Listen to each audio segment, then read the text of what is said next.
Hi everyone. I don't have my microphone on, so I hope you can hear me, and I hope I'm adjusted well.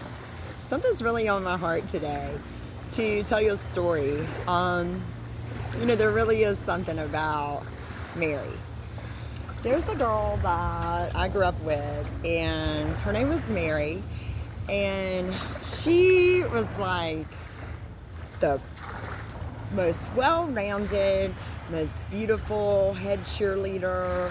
Like super popular, but also like just you loved her. You just loved her. I loved her. I met her in kindergarten and I loved her. And Mary and I were always friends. And I remember when I had moved back, I had to go live with my dad for a year when my mom had cancer and she was really sick, and I was 10 years old. And I remember we were all going into the 6th grade, and I had to go stay somewhere else with my dad. And so when I returned back, obviously that didn't work, but when I returned back the next year, I went in the first day to the school, and I remember I walked into the commons area and I saw Mary in her cheerleader uniform in that blue and gold, and she said, "Hey, Ashley." And she just made you feel so good when you saw her. And she was showing girls around, and she said, "Come on, oh my God, this is the perfect girl to do this." She put me in a place that I was so awesome and radical. Like, she saw me in ways I never saw me. I love you, Mary. I remember that. Let's fast forward to, I'd say, middle school to 20 years later. It was later. It was probably more than that. But there was a time back in 2015, 16, 17 that I was really running amok. My mom had died, and I was out there. And I wasn't out there like I had always been out there, because I had always been wild. But I was out there in a way where I was very lonely.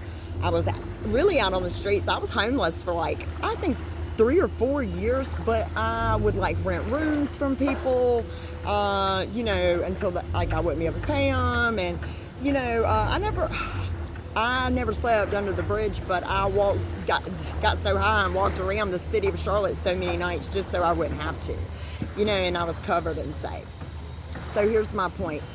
So I'm walking around one day, and I was so strung out, and I had no help, and I had pushed everybody away, and there was really nobody to call. And I was ready to get off drugs. I was ready to surrender.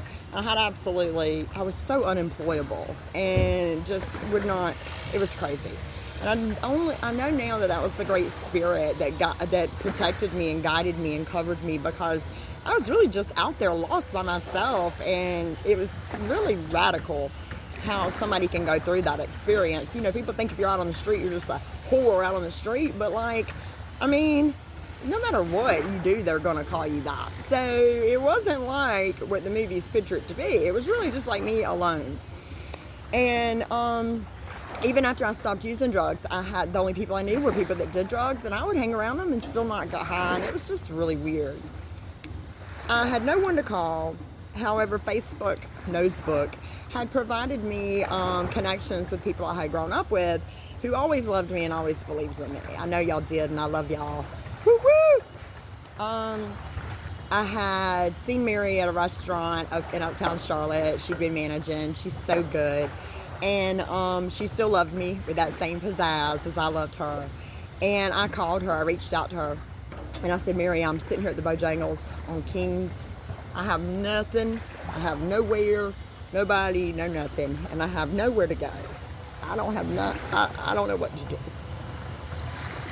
I'll never forget, because I had called another girl who told me she couldn't help me. If it was just her, it'd be different, but she had kids, and I just was feeling so low. And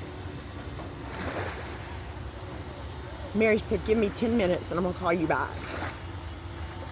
She called me back and she said, "Get ready. There's a white Volkswagen that's gonna pull up.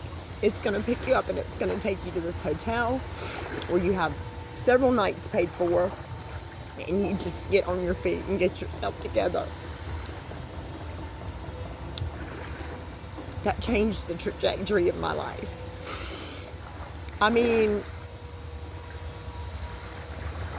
just knowing that there was somebody that saw in me greatness that I didn't see. Oh, I love you, Mary. It was my goal to make that right, and I just feel like I would spend the rest of my life in service trying to do that, because the love in that girl's heart is so special that it loved me. It made me see that love in my own heart.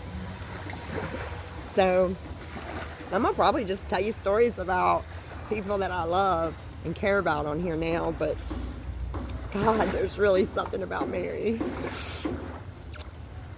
I love y'all. Okay.